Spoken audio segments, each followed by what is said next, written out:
There are going to be that many people. I'm going to get my glasses. So this is how many verses? 1, 2, 3. Ooh. 8 lines each. Okay. Why don't I play the first verse so you can all get the tune in your mind, and then sing a cappella for the last two. Great. That'd be good? Okay. Well, and I'll read the first verse too. Okay. After you play. After I play. Here's what the tune sounds like.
Now is the day and now is the hour. See the front of battle lower. See approach proud emperor's power. Change and slavery. Everybody's going to sing now.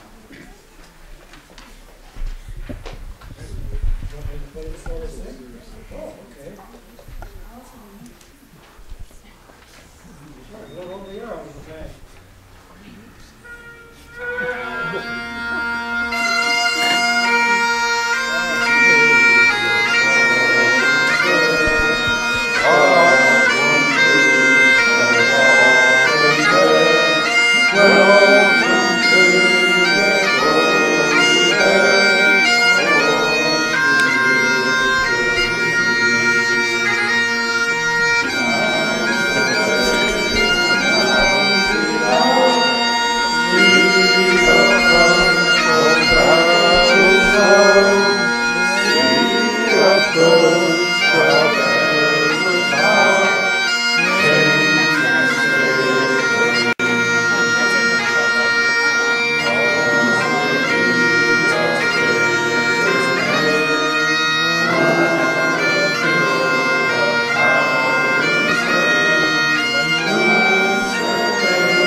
Let him follow me.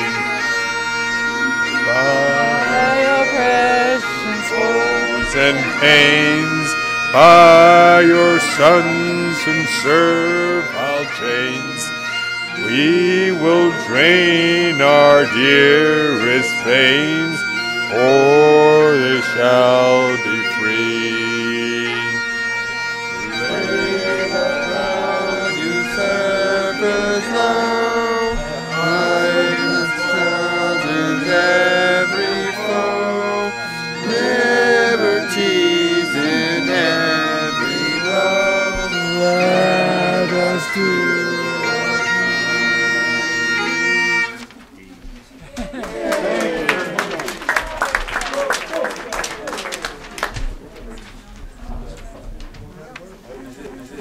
What's next, Gordon? Well, what's next is we need to remember that the speech worked. They won that day. Yeah, that was a good speech. It was a good speech. But now, did you? Thank you. Robbie's going to do that. Oh, but now we've got some time for a little bit more of Burns' poetry, and we're going to start off, however, with a toast to the monarch. And since we were talking about Bonnie Prince Charlie and the Battle of Culloden, there's a little tiny story about the toast to the monarch and what was going on when all of these Scottish officers were in the British Army. Because what the British did was they decided that they needed to kill all the Scotsmen. So what were they going to do? They decided that they were going to allow the Scotsmen to wear kilts and carry swords and play the bagpipes. And based upon those three things, the Scots were going to flock down and join the British Army. And then they would put the Scots in the very front of the battlefield and allow them to be mowed down while the English soldiers were kind of kept alive. Well, the guy who came up with this idea, I'm not sure who it was, nobody believed him. They said, what, are you crazy? You're going to say that you're going to go to all the Scots people, say you can wear a kilt, play the bagpipes, and carry a sword, and they're going to join the army just like that?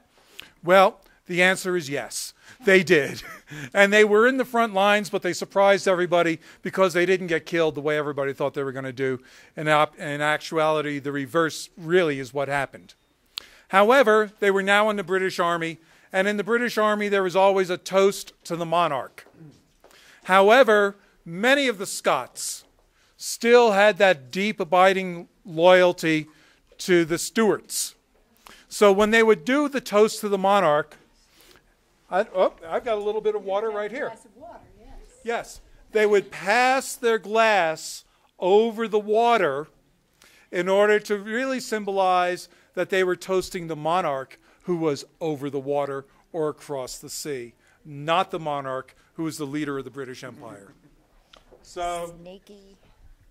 in this particular time, at this particular place, we're going to give not only a toast to the monarch, but a toast to the President of the United States. Everybody who has a glass, please raise and join me in a toast to our leadership. And that guy too. And now I believe that Tony Houston has something that he's going to do for us. Right now? I'm going to go and prepare briefly. Oh, well, while Tony is preparing briefly, I am going to tap dance. And since I'm not a tap dancer, we'll have to figure out something to say that is meaningful and will keep everybody's attention for a while. So we actually have a direct descendant of Robert Burns with us this evening. And he's been playing the fiddle for us tonight. So if you would kind of come on up and introduce yourself. Hi. You're new to Taos, you're just visiting. I'm not nervous at all. My name is Andrew Dack, and I lived in Texas a while. Lived all over the United States, but Scottish music was some of my first influences outside of classical. And I played in Irish pubs, and that's kind of reinforced some of the Scottish ideals, even though the Irish are very decidedly separate from the Scottish music. I played a Scottish air in an Irish session. Everybody just turned their head and looked at me, and I said I thought it was pretty. But so yeah, I've been playing for 19 years. I've been teaching for 10. I just got my music degree in Texas, and I'm very honored. Dr. Rob was the one that brought me over here. He saw me on the bus on my way to work at Taos Ski Valley, and he's like, "Well, why don't you bring your violin over here and play a couple pieces?" So I did that. And next year. And next year if I'm here. Well, we keep on growing, and thank you very, very much. Now, you're directly related to Robert Burns. I am. My grandfather's mother's maiden name was Burns, and so I'm a direct descendant. There we go. So, yet another reason to have a great night here in Taos. And I want to congratulate everybody in Taos for showing up tonight. There are Burns Night celebrations all over the world. And places like Denver, Colorado, and Albuquerque, New Mexico, have a more difficult time getting this number of people than we do in Taos. So you all owe yourselves a hand.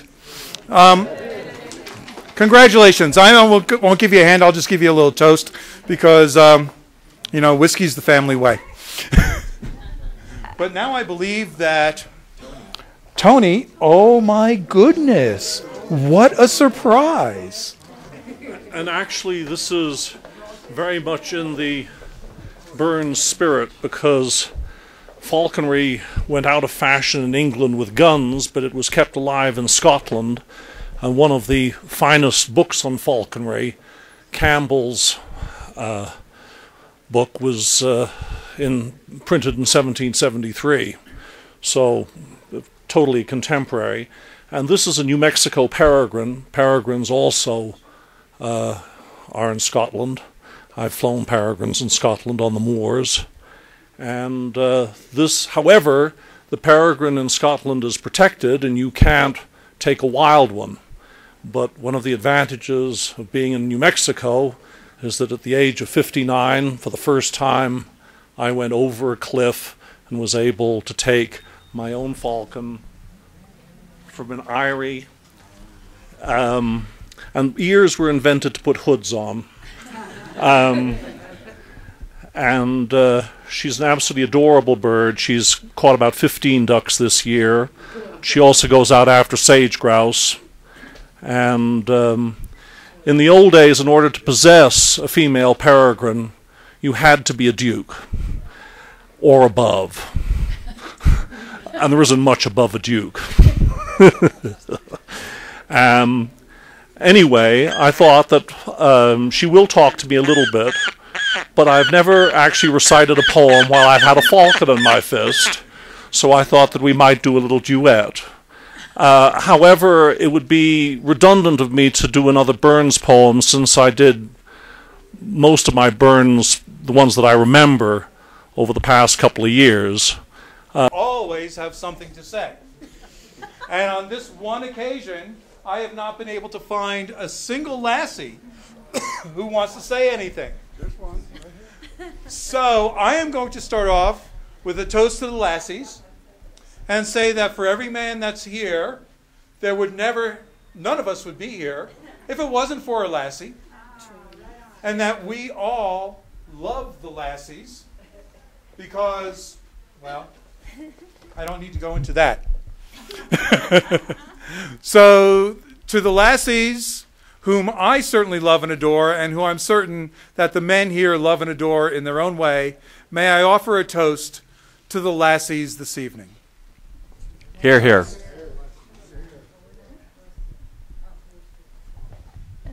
We have a rare souvenir here. If anybody would like to write in, we'll be having a silent auction.